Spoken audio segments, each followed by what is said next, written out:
With the whooshing sound of large feathers gliding through the air, the pitch-black body of the judge descended from their podium, their bodies striking the ground like raptors snatching a rodent, as they heavily landed on the exact spot where the Osmer's handgun had skidded to a halt after Curi's earlier strike.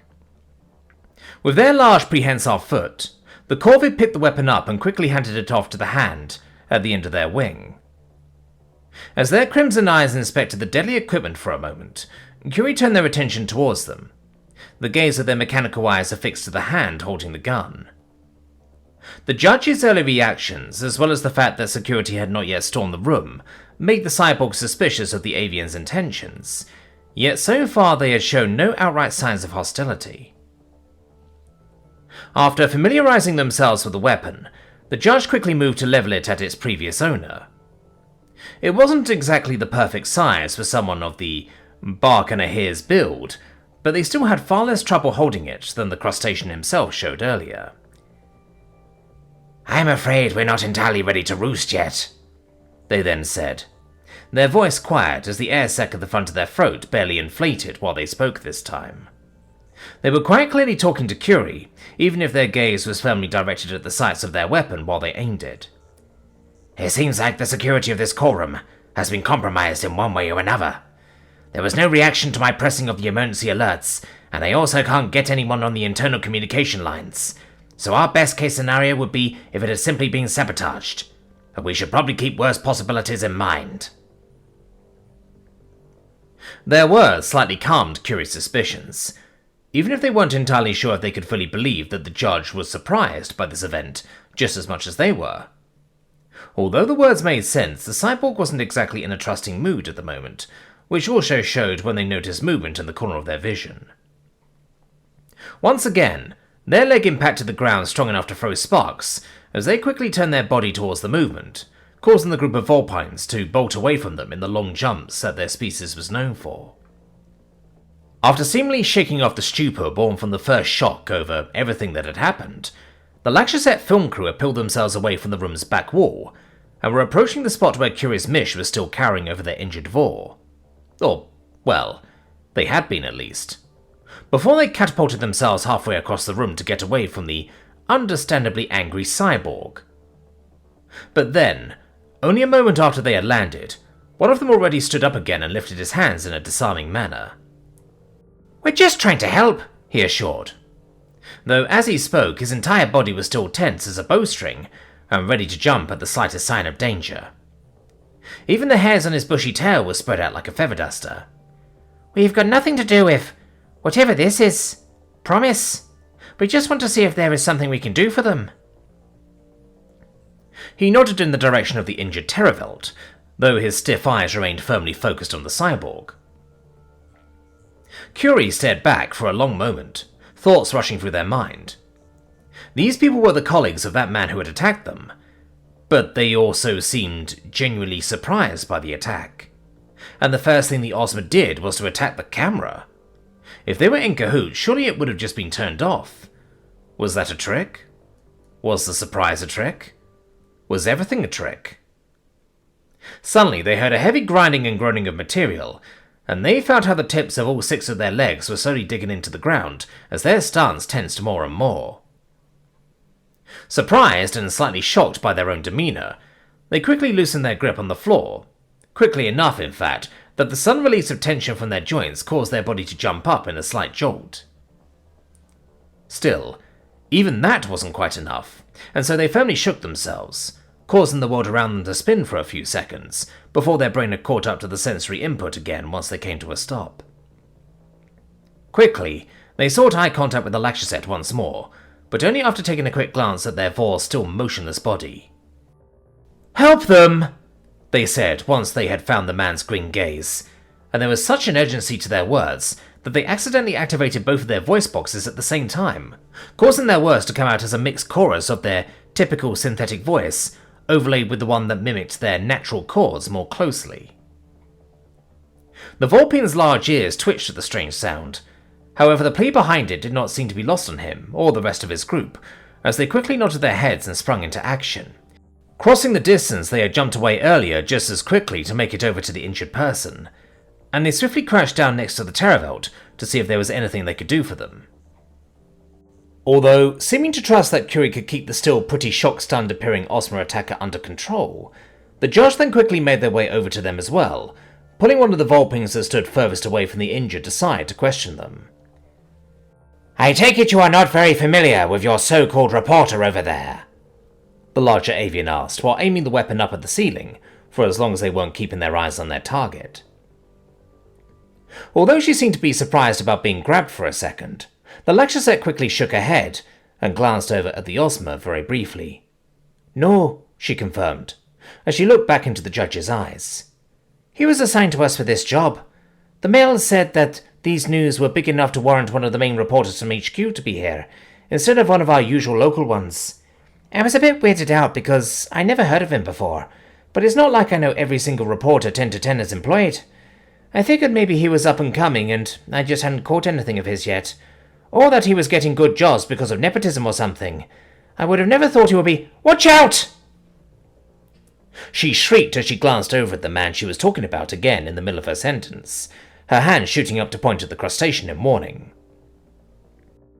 Curi had been momentarily distracted between the questioning of the Vulpine and observing her team as they crouched around their Vor to give the best first aid they could provide on the spot, and thus their eyes hadn't been on the attacker for a couple of moments too long. As they now quickly shot back around to face him, they hadn't even fully turned before they were suddenly struck by a heavy blow. They felt the reverberation spread through their metal shell, and for a moment they saw nothing but stars, as their insides had been given a good shake from the impact. However, the momentary dizziness very quickly subsided again, which could not be said for the repercussions that the strike had for their attacker. With a painful shriek, the Ozma stumbled back for a moment, as two of his pincers rose up to squeeze a third one between them, which had seemingly suffered greatly for its offense of striking at the cyborg. The exoskeleton around it had visibly cracked open to the degree that its dactyl was no longer held in its proper place, and instead loosely hung off exposed and quite visibly torn pink muscle. Bluish hemolymph dribbled out of the tears in the tissue and down the cracks in the shell slowly, forming thin blue lines that ran across the man's orange exoskeleton, and soon formed a gradually spreading blue puddle on the floor beneath him. "What did you expect?" the judge called out, both aggressive and exasperated, as they quickly lowered their weapon's barrel back towards the man now that he had clearly shown that he was still ready to be violent, even in this hopeless situation. "Are you alright, Curi?" Although there were still a few pale dots chasing each other through Curi's vision, even a few seconds after the strike, the cyborg quickly nodded. "I'm alright," they confirmed. Their gaze was affixed to the Ozma's broken pincer, stuck between the two states of anger and empathy. The ironic thing was that they actually weren't angry about being struck themselves. The anger was simply a leftover from everything that had happened before. In comparison, the strike itself was barely registering as a mild inconvenience. Even more ironically, that very fact even somewhat kept their anger at bay, since any need for retaliation was already somewhat filled by the mere sight of what he had done to himself in his attempt to hurt the cyborg. It showed quite clearly what Curi could have done to the man, had they only wanted to. After all, this was the kind of damage they dealt to him without even doing anything.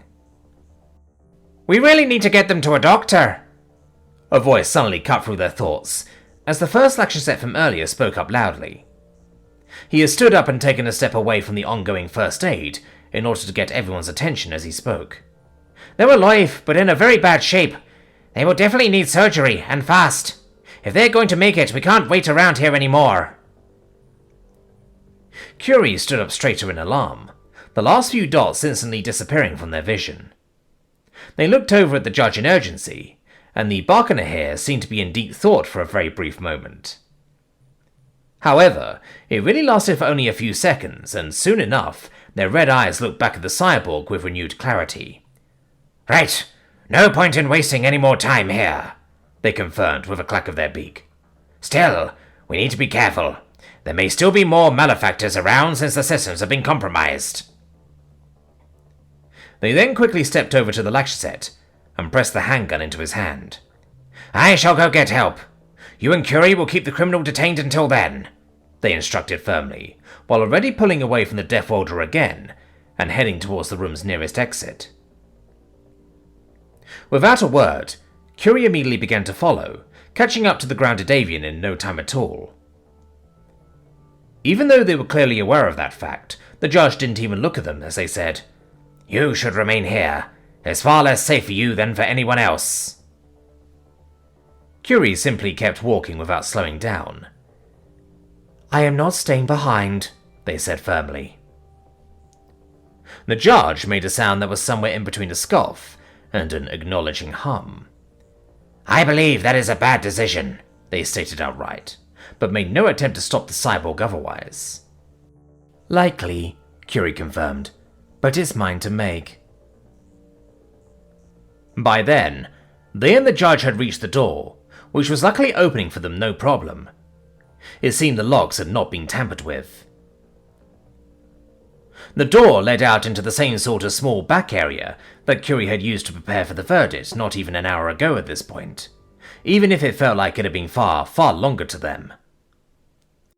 They quickly crossed it without paying it much mind, and soon enough they stepped right through the next door that opened the way out to the larger courthouse. Immediately, both Curi and the judge looked around the large hallways outside of the courtroom, keeping an eye open for any threat that could have sneaked his way into these hallowed halls with sinister intentions. Though, at least at first glance, nothing seemed suspicious about the sight of the somewhat sterile-looking halls, which were as tall as they were wide, and coloured in a dull metal grey. Workers, guards, and civilians were equally milling about, as was to be expected of a place like this, but none of them showed any immediate signs of suspicion. "Curi!" A voice suddenly cut through the white noise of talking and mumbling, causing the cyborg's gaze to shoot around to the eagerly approaching figures coming towards them with tense expressions on their faces. Standing far above both their and the judge's head, all four of Moore's children, including in-law, looked back and forth between the cyborg and the accompanying Barkener here, seemingly unsure of how concerned they should be. "How did it go?" Zarabi was the first to ask. The Estes Eye quickly pushed herself past her Raphaelite husband and in-laws, and somewhat blocked the cyborg's way, though it was clear to Curi that her intention was far closer to being in the judge's way, in case their decision had not fallen in Curi's favour. "We need help. Quickly," Curi said immediately, not wasting any time now that they had trustworthy people to turn to. "There was an attack. Inform Reason and the local authorities, and also get an emergency doctor here as quickly as possible. Please." "An attack? Zarabi began to stammer in surprise, but luckily Kenta was already on top of things right behind her, immediately moving to contact someone through her personal assistant, while commanding her siblings to do the same in a firm and direct distribution of tasks. "What happened?" "Someone is trying to interfere with my judgment," the judge replied to that in the low core, while their heads snapped around to inspect the nearby groups of security, seemingly still contemplating if they would be trustworthy. "It seems that an unknown third party inserted one of their agents into the trial under the guise of a reporter. Curi began to explain. However, to their own surprise, they found themselves drifting off as they wanted to relate what exactly had occurred in the courtroom. Despite that, it seemed like Zarabi had no problem getting the picture that something very bad had happened, as her face darkened a bit and she gave a quick nod. The feather-like plumage covering most of her body stood up slightly as she joined the judge in looking around. Her eyes narrowed slightly, and she lowered her head a bit, almost as if she wanted to present her horns to the possibly hostile room. "We need a doctor, fast," Curi simply repeated, finding themselves somehow unable to retell the attack on their Vor for the time being. "There are medics on site," the judge informed, and nodded in the direction of a sign that pointed to a medical emergency area somewhere down the hall. "We should inform them quickly while I make sure the security actually mobilizes." Curi quickly agreed and turned to follow the sign. However, before they had barely taken a few steps, another voice suddenly cut through the noise of the hall. "Abomination!" It shouted out in a familiar nasal tone that caused Curi to react instantly, shooting around to face its source. Though as they turned, the explosion of a shot already ripped through the room, causing everything and everyone except for them to freeze in sudden shock, while a heavy impact hit Curi's body, strong enough to push them a few paces, milliseconds before a burning pain erupted in their side. Although they had never felt it before, the feeling was unmistakable. They had been shot, and the bullet had been strong enough to penetrate their body. Despite that, they still finished their turn towards the voice, even as all of their senses rang loudly with nothing but pain and numbness. In their mind, there was nothing else they could do. Soon enough, their eyes found exactly who they expected to find. Reprieg stood, his weapon raised and levelled with both hands, while his crotch lay discarded at his side. His fur was standing up and his eyes were narrowed, as he took aim while balancing on his single leg, his trunk tugged back between his teeth as he bit down on it. Around them, noise, voices and movement were exploding everywhere at this point, but Curi's attention was entirely focused on the man, so much so that they could actually see how his shoulders sank as he let out a slow exhale and narrowed his eyes even further, right before pulling the trigger. The shot rang out, and although Curi couldn't close their eyes, their vision went instinctively black for a moment. The next thing they saw was how Reprieg lifted his hands and dropped his gun, as he was quickly approached by a group of security guards, clearly indicating himself to be no threat and complying with their every demand as they surrounded him. The cyborg kept a close eye on it, as the Lakshasep moved towards him and restrained his arms with one-time use ties, witnessing how the zipper sling seemed to be entirely detached from his own detention, while his gaze found theirs. The look in his eyes was utterly unreadable, as he was firmly grasped and turned away with one of the security personnel taking over the role of his crutch to keep him upright as he was led down the hall. Meanwhile, one of their colleagues picked up the actual mobility aid from the floor. Curi? The cyborg was once again shaken out of their own thoughts, for what must have been the nth time in only the last hour, as large hands took hold of their shoulders, and an enormous head quickly lowered down to their level. Curi, you're bleeding! Curi looked back at Zarabi as they listened to her words. Of course they were bleeding. They had been shot, after all. Though, as they listened into themselves, they curiously found that there was only still that single pain burning in their side, just as there had been before. Had Reprieg missed? "We need medics here! Quickly! Multiple injured!" They could hear the judge now scream, dropping any pretenses of being subtle about it, now that things had already gone one of their worst ways. As they turned to look at the avian, and in the motion already lifted one of their still mobile legs up to the breech of their hull, in order to plug it up to avoid further unnecessary blood loss, their eyes found a curious sight as they looked just past the judge themselves. There, on the ground, not more than a few measures away, and laying in a spreading pool of their own dark blood and viscera, was the body of a large Stiralesh. Curi had seen the dark-headed bovinoid during their first scan of the hall earlier. Then, he had leaned against a nearby wall with an impatient look on his face. Now, he lay dead, sporting a new fist-sized hole that seemed to go straight through his heart. That was the size of his fist. Not Curi's, of course. And only as they saw the dead body did they realize that their wound was on the wrong side. If the cyborg could have blinked in confusion, they likely would have as they stared at the corpse for a few seconds more, before turning slowly in the direction where Reprieg was being led away. And still they couldn't quite believe what seemingly happened.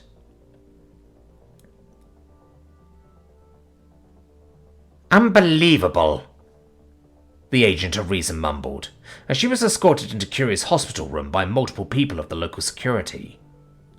The gaze of the middle-aged human, with originally brown but slowly greying short hair, widened a bit as she saw the cyborg standing next to the bed instead of lying in it, their body turned precariously onto one side in front of a mirror so they could inspect the thin, temporary patch that had been glued over the wound in their side to close it up after some minor surgery. You are one tough bastard. Anyone ever tell you that? Her gaze then fell onto a small vial that stood on the small side table next to the sickbed, and she carefully reached out with a gloved hand to pick it up and inspect it. If I was hit by one of these, she mumbled, while slowly rotating the vial containing the projectile that had been extracted from Curi's body less than an hour ago at this point, between her fingers, causing the bullet to make gentle clicking sounds as it rolled over the vial's bottom with the movement. I wouldn't be standing up for at least another week, but more likely I wouldn't be standing back up at all. Curi stopped their inspection of the patch and lifted the two of their legs they had held themselves up with away from the wall, allowing themselves to fall back on all five still functioning backwards legs while standing upright.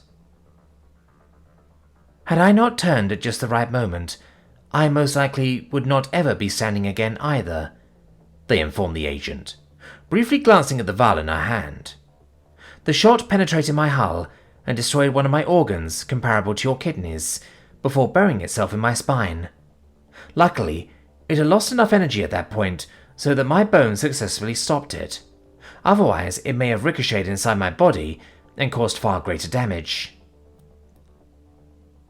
The human agent released a sharp exhale. You know, saying you're down a kidney and yet already up and contorting in front of a mirror isn't exactly denying my point, she informed, with a mixture of amusement and astonishment. The organ was removed, and important blood vessels were repaired or cauterized, Curi explained in a matter-of-fact way. As my way of life causes far lower levels of poisonous compounds in my bloodstream than usual, I should not be strongly impacted by the loss, and in time, a lesser version of the organ will regrow. Tough bastard, the agent repeated with a shake of her head. Then she set the vial back down onto the table. Well, I'm glad it went so comparatively well. I think I have Reprieve to thank for that, Curi stated, even though the words felt slightly unreal as they left their voice box. They still could not quite wrap their head around the idea that the Sipperslang might have saved them, or at least the idea that he had actually tried to save them, and it had not just been some kind of freak accident. Yeah, the agent confirmed with a sigh. He's real shit at killing you, apparently. Curi didn't find any humor in that statement, though to the agent's credit, it also didn't sound like she expected them to laugh about it. What will happen to him? They instead asked, unsure of what kind of answer they wanted to hear. The agent shrugged. It's hard to argue that his shot wasn't some kind of justified defense. Most likely, he'll be let go, she informed. Curi nodded their body, even if they still weren't sure if they liked hearing that or not. It was a really strange sensation for them. Still, right now, they also had more immediately important things to worry about. If you would excuse me, there is someone I need to visit, they stated, and began making their way past the human and towards the exit. The agent chuckled. Yeah, we figured. I'm here to accompany you. Just to the door to make sure nothing else happens, she gave back, and joined up at Curi's side as they walked past her. Curi didn't protest, though as they walked a new thought entered their mind.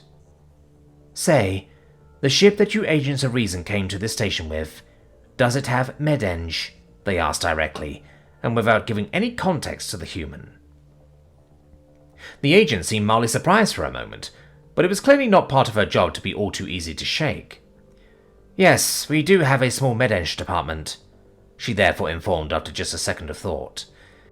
But just a very basic one, truth be told. That will suffice, Curi immediately gave back, their tone calm but certain. I have worked with far less than that. The agent gave them a brief and curiously suspicious glance, but obviously decided to not ask any more about it now. If they wanted to use said medeng facility, the cyborg would obviously have to go through her or one of her colleagues, so inquiring about it now was likely deemed unnecessary. Well, anyway. She then changed the topic, her gaze directing itself back forwards, as she simply walked alongside Curi, her voice remaining mild and pleasant. We are very eager to get our hands on the surviving party of your attackers. We have a few questions for him that we would very much like to get answered. But if you have any specific ones as well, I will be glad to note them down and make sure they are asked in your name. Curi shook their body a bit. I am sure you will inquire about everything that is necessary to know, they said with confidence. I will leave the unravelling of this mystery to you and the authorities. I have other, more important things to focus on at the moment. The agent raised an eyebrow at that and tilted her head ever so slightly. More important, she said with a bit of a surprised tone. But then, after about a second or thought more, she smiled gently. Well, I guess your priorities are yours to set. Rest assured we will make sure to break this entire thing wide open and ensure that you are not bothered by these lowlifes again. She briefly ran one of her gloved hands through her hair to remove some of its strands from her face as she shook her head in mild disappointment. All this over technology that you readily shared with the world, she said, and her tone spoke of that same disappointment, likely directed at the world itself. Mamon's claws are longer than one likes to think. The greed of some people is unfathomable. Mammon, Curi repeated thoughtfully, suddenly feeling intrigued by the name that they had already heard humans use many times. That is a demon, right? The embodiment of greed, the agent confirmed with a nod. Well, at least in some scriptures, she added with a chuckle. Curi nodded. And saying its name is supposed to stave it off, correct? They inquired, remembering the concept being vaguely explained to them once upon a time. In theory, yes, the agent confirmed with a sideways nod. If you are modernly superstitious. Curi nodded again. Their steps slowed ever so slightly as they thought about that. Although it was wrapped in superstition, there was a solid concept behind it, they found. Calling something bad, especially a bad behaviour, out directly was certainly one way to address it and make sure it would not go unnoticed, thus possibly warding it off, at least in theory. Is there, they asked, hesitating for a moment but ultimately following through with it. Is there a demon for anger as well? The agent once again seemed a bit surprised, but she also seemed quite open to the conversation. Well, not anger itself, at least not a well-known one, but there is one for wrath, she explained, and crossed her arms in front of her chest, as she slowed her steps as well to stay on one level with Curi. Though that one is not used in polite conversation as often, because that would be the adversary himself, Satan. Satan, Curi repeated, feeling a strange urge to say the name out loud. They had never been superstitious, and they weren't going to start with it now. The adversary. Of what? The human couldn't help but crack up into a chuckle. Depends on who you ask, she answered, with light ridicule in her voice. Humanity, God, everything that's good, it depends on how traditional you want to go, though none of those really have anything to do with his role as the embodiment of wrath. It's a very old and entwined figure with many meanings and roles assigned to it, and he also gets confused for and mixed with other figures a lot. Curi let that information sink in. Satan, they repeated once more quietly. The name had a strange ring to it, a strange feeling while being said, or maybe they were just imagining it given the context of the conversation. I will remember that. This is insane, James said, as he turned on his heels just as he reached the stopping wall of his cabin, immediately continuing in the exact opposite direction while running his hands through his hair for the 10th time already. Insane! Shida sat on their shared bed, following him with her eyes, while leaning her head onto her fist so that her knuckles buried into her cheek. You're doing that pacing thing again, she informed him, her voice slightly muffled by her own fist. James inhaled sharply and let the air out again in a single burst. Right. You're right, he said, deliberately stopping his steps with a firm downward motion of his arms. But still, can you believe it? He then asked, as he fully turned around to Shida to look her in the eyes. Curi was shot! Curi! And Reprigue apparently saved them? I can't. His hand shot back up to his forehead as he quickly walked over to Shida and immediately dropped down onto the bed next to her, turning as he fell to land with his back fist. "How the hell are you so calm?" he asked her as soon as he had landed, looking up at her through a gap in his spread fingers. "Trust me, if you weren't freaking out, I would be," Shida assured as she leaned a bit over him, placing her arm on the side of his head opposite to herself. "But since one of us has to stay calm, I'm honestly just glad that they seem to be okay, and they even won their case. That's a major reason to celebrate." Of course, Shida didn't actually seem like she was in any mood to celebrate, but she was right. This was a big deal, if it only wasn't overshadowed by another attempt on Curi's life.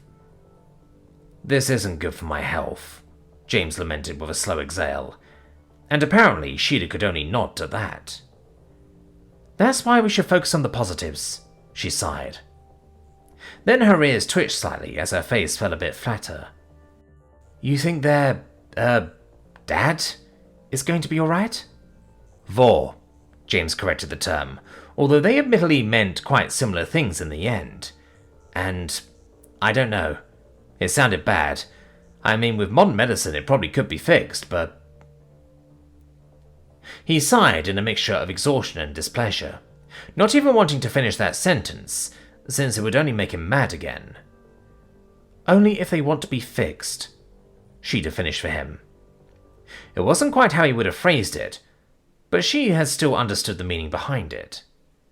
I guess only time will tell. "Considering their history, I have little hope," James admitted, and covered his face with his hand for a moment. "Poor Curi." Shida shrugged, softly. "You think it's going to be too hard on them?" Shida asked. "I mean, they weren't exactly a great parent."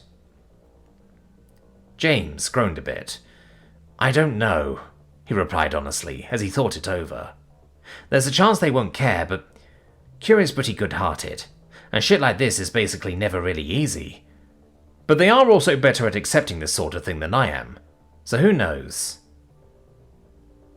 He finally removed his hands from his face as he looked straight up. "I guess I just wish I could be there for them. That I could have been there for them," he said.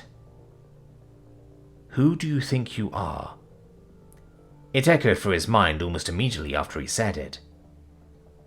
"Curi doesn't need a babysitter." Shida seemingly agreed with the voice in his head. "We can only be there for them in any way we, can. Probably could have phrased that better." James smirked a bit at his girlfriend's slip-up. "Yeah," James agreed hesitantly. "I guess so. Still makes me feel like a shit friend." He then pushed himself up a bit, causing Shida to remove her arm, so he could sit up fully and lean his elbows onto his thighs. "Anything the news is saying on the matter?" he then asked, knowing that Shida had a way closer eye on that sort of stuff than he did. The feline shook her head, making her hair rustle. "Mostly just platitudes last time I checked," she informed, though she also immediately went to check again just in case something new had popped up in the meantime. Her eyes glided over the screen of her phone with a slightly bored expression as she read over a few headlines, until her eyebrows suddenly raised a bit. "Oh God, what is it?" James asked, immediately recognizing that expression on her face. Shida's lips shifted a bit. "Nothing too bad, I think," she said, as she quickly read a few more lines of the article in order to get more context for what she had seen in the headline. "Seems like Curi has been invited. Officially. By the council." "Officially invited by the council?" James repeated, and tilted his head in suspicion. Shida nodded and handed the phone over so he could read for himself. "Here, look," she said. "Supposedly they want to start a dialogue with those affected by violence against the extraneous." James's face turned to stone as he read the article himself, though it obviously only confirmed what Shida had told him. He exhaled and felt annoyance bubble up within him, along with renewed worry. "You know, I should be glad to read stuff like that," he complained quietly, and gave the phone back to Shida. Shida's ears hung a bit as she nodded. It's pretty hard to trust, she concurred, with exactly what he was thinking. But hey, apparently Reprig might have had a change of heart. So maybe there's hope? Although she said it, she didn't sound all that hopeful herself. I'll believe it when I see it, James replied glumly. He had been burned one too many times at this point to still reach for the candy on the stovetop. But if they come here, we will make extra damn sure that they won't be shot at again.